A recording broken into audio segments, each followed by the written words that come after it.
Pranam to all, how are you? I hope you are all fine. There is a very good reason we use this saying when we want someone to pause.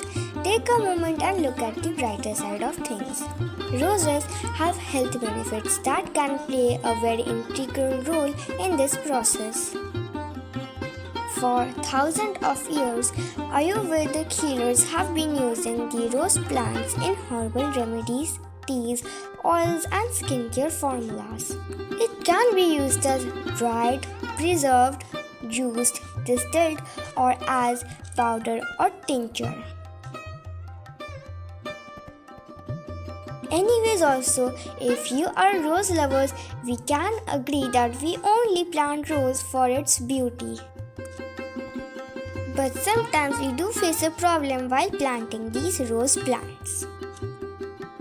Like right now, the main problem of our rose plants are that their health is very bad and there is no growth at all. So if you also have a problem like this, then keep on watching the video. Before also we had made lots of videos on these roses. So if you wish to watch any of them, you can watch the playlist. In all of these plants, my mom had given a good amount of homemade nutrition or fertilizer. But if you look carefully, all the plants' growths are stunted. So what my mom is doing is she will remove all kind of the upper soil and she will apply some new fertilizer.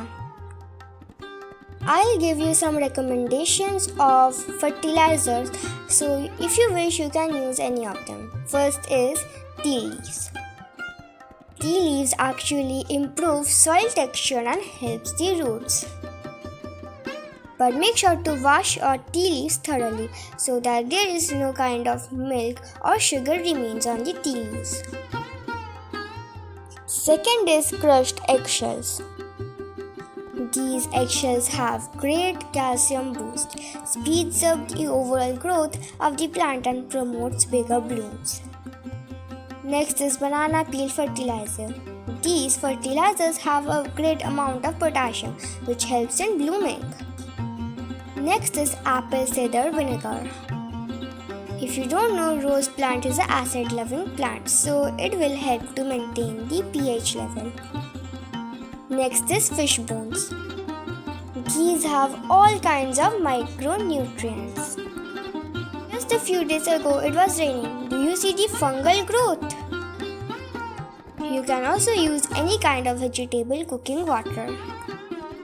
But make sure that it does not contain any salt.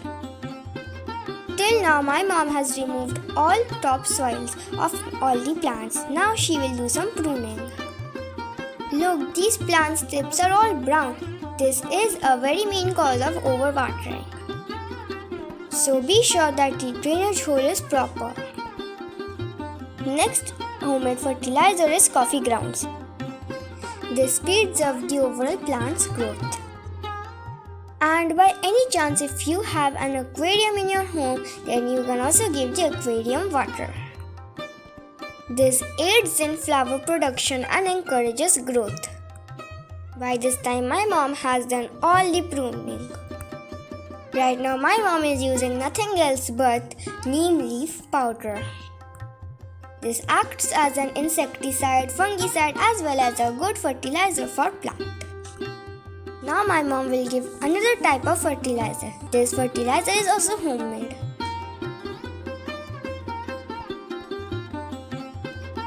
If you are a regular watcher, then you'll know that my mom uses kitchen waste compost.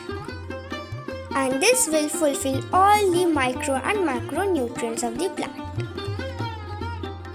And time to time, my mom digs the soil. This will help the plant to aerate and absorb more nutrients than usual. Now I'll tell about the sunlight. Make sure that your plant has a good amount of sunlight.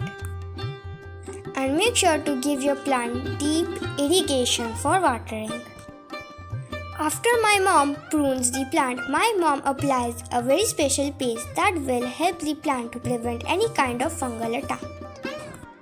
This is nothing else but this is only neem leaf paste. Apply this on all the open cuttings. And that was the end of today's video. If you enjoyed this video, then make sure to like and subscribe and watch all the other videos. Stay safe, stay healthy. Thank you for watching. Bye bye.